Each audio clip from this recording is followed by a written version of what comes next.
কলম বা পেন কম বেশি সবারই খুব প্রিয়, কিন্তু আজকের গল্পে যে কলমের কথা বলা হয়েছে সেই কলমের কথা আজ পর্যন্ত কেউ শোনেননি। আজ আপনাদের জন্য স্টোরি টেলারের বিশেষ নিবেদন অভিনব ঘোষের লেখা খাগের কলম। এই কাহিনীর মূল প্রেক্ষাপট ও চরিত্রগুলি সম্পূর্ণ কাল্পনিক। আমরা আশা করব আপনারা কেবলমাত্র গল্প শোনার আনন্দেই আজকের গল্পটি উপভোগ করবেন। গল্প পাঠে স্বয়ং অভিনব, গল্পের সূত্রধার আমি অদ্রিজা। শুরু হচ্ছে খাগের কলম। পূর্ব ঘটনা।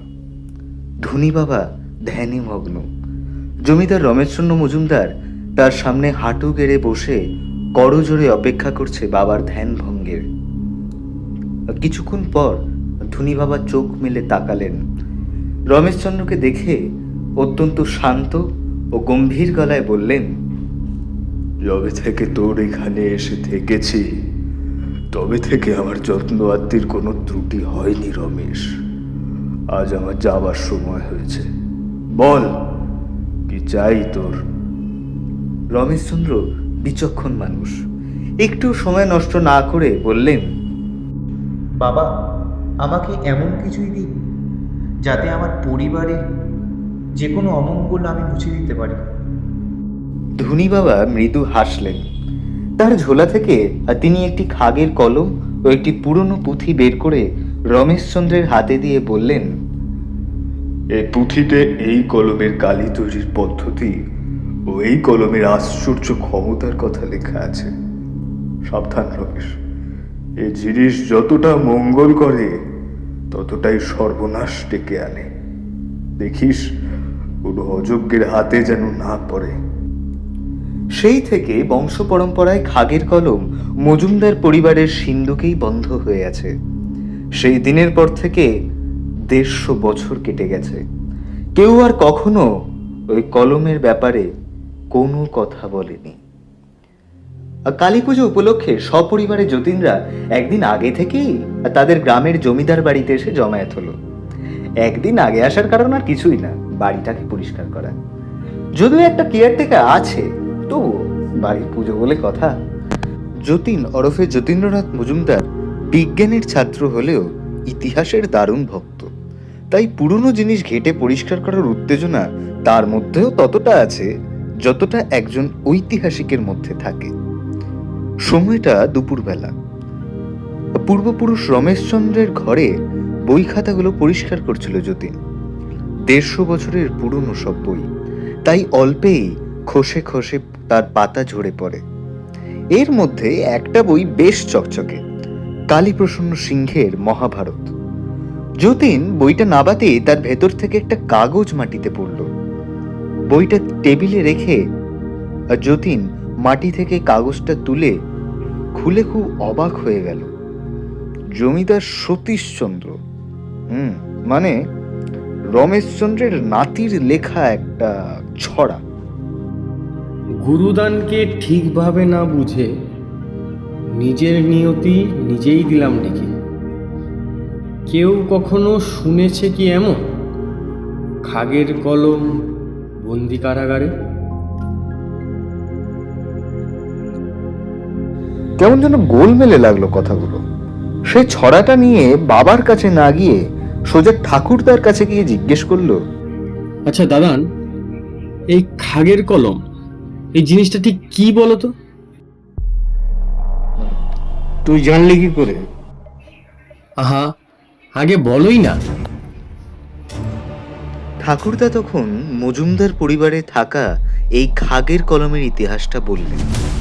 যতীন তখন বলল, বুঝলাম, কিন্তু সেই খাগের কলম সর্বনাশও ডেকে আনতে পারে, আবার মঙ্গলও করতে পারে। এটা কি করে হয়? হায় রে হায়, জমিদার সতীশচন্দ্রের আমলে নাকি একবার ভয়ঙ্কর দুর্যোগ নেমে আসে, আবার পরেও সেই দুর্যোগ কেটে যায়। এই কলমে আবার যে সে কালিতেই লেখা যায় না, শোনা যায় এই দুর্যোগ সেই কলমের মাধ্যমেই এসেছিল। এই কলমের কালি তৈরি পদ্ধতিও এই পুঁথিতে লেখা আছে।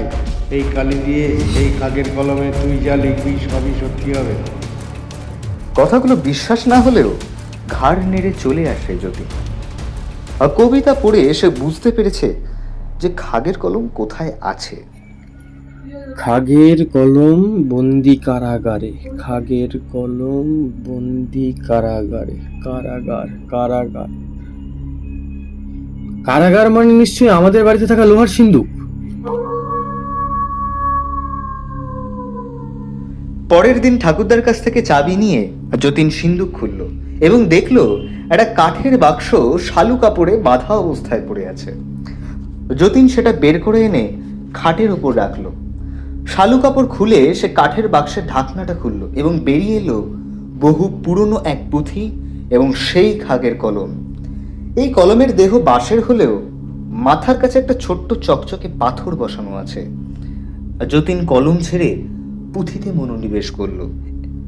তাতে কালি তৈরির যে পদ্ধতি লেখা আছে তা খানিকটা এমন: সূর্যগ্রহণের দিনের কালী পুজোতে দেওয়া পাঠাবলির রক্ত, পুজোর যজ্ঞের ভস্য, ঘটের হরিতকির গুঁড়ো করে তাতে গঙ্গাজল এবং ছাগলের দুধ মিশিয়ে গরম করে ঘন করতে হবে। আচ্ছা, রং যখন লালচে হয়ে যাবে তখন সেটা এই কলমের যোগ্য কালি হবে। তবে একজন মানুষ এই কলম দিয়ে মাত্র 3 বার লিখতে পারবে, 3টে লাইন। তারপর এই কলম আবার কাজ করবে পরের উত্তর পুরুষের হাতে। যতীন শর্তমতো কালী পুজোর দিন সমস্ত কিছু জোগাড় করে রাত্রিবেলা সেই কালি তৈরি করল। কেমন যেন অস্বস্তি হচ্ছে যতীনের।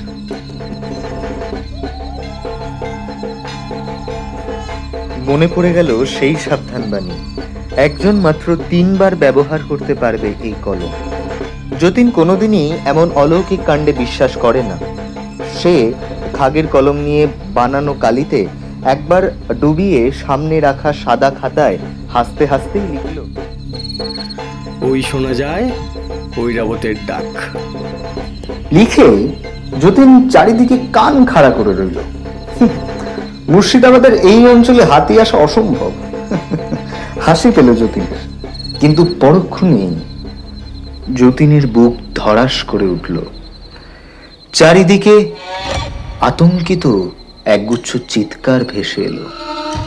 শুধু মানুষের চিৎকার নয়, এবার এলো আরেকটা আওয়াজ। সেটা আর কিচ্ছু নয়, হাতির হুঙ্কার। গরমের মধ্যেও যতীনের শিরদাঁড়া বেয়ে একটা হিম স্রোত বয়ে গেল। ভয়ে যতীন সাদা হয়ে গেল।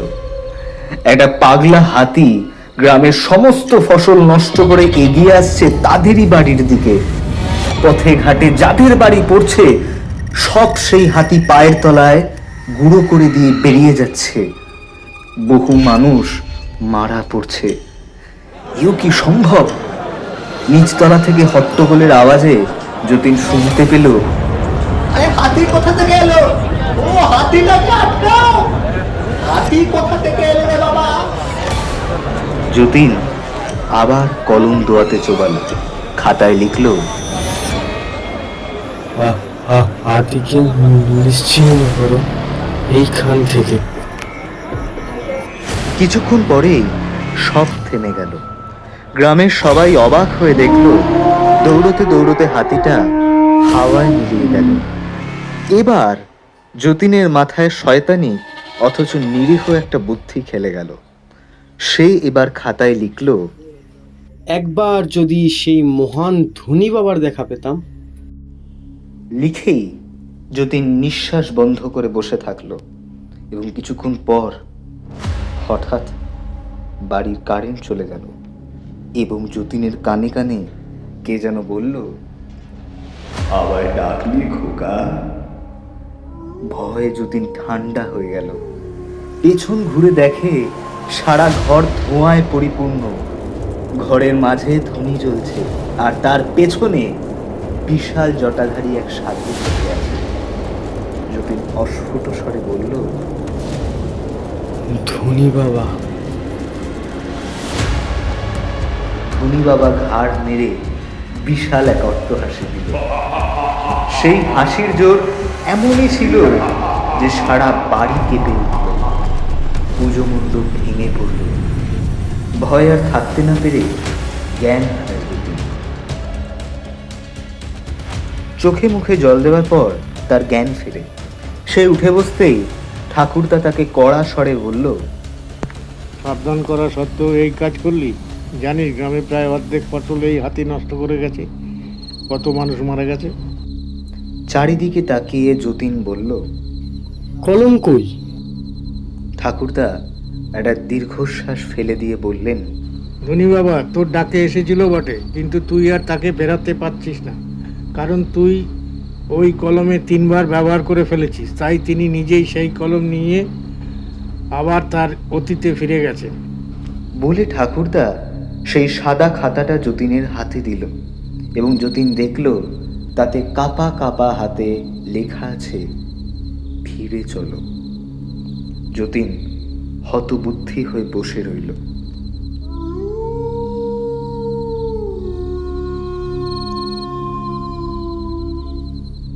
শেষ হলো আমাদের আজকের নিবেদন খাগের কলম। রাজা রমেশচন্দ্রের ভূমিকায় রিতম, যতীনের ভূমিকায় আবির, ঠাকুরদার ভূমিকায় প্রখ্যাত অবসরপ্রাপ্ত ফুটবলার মুকুল কিশোর ঘোষ, ধনী বাবা ও গল্প পাঠে অভিনব। আগামী পর্বে খুব শীঘ্রই একটি ভিন্ন স্বাদের গল্প নিয়ে হাজির হব আমরা।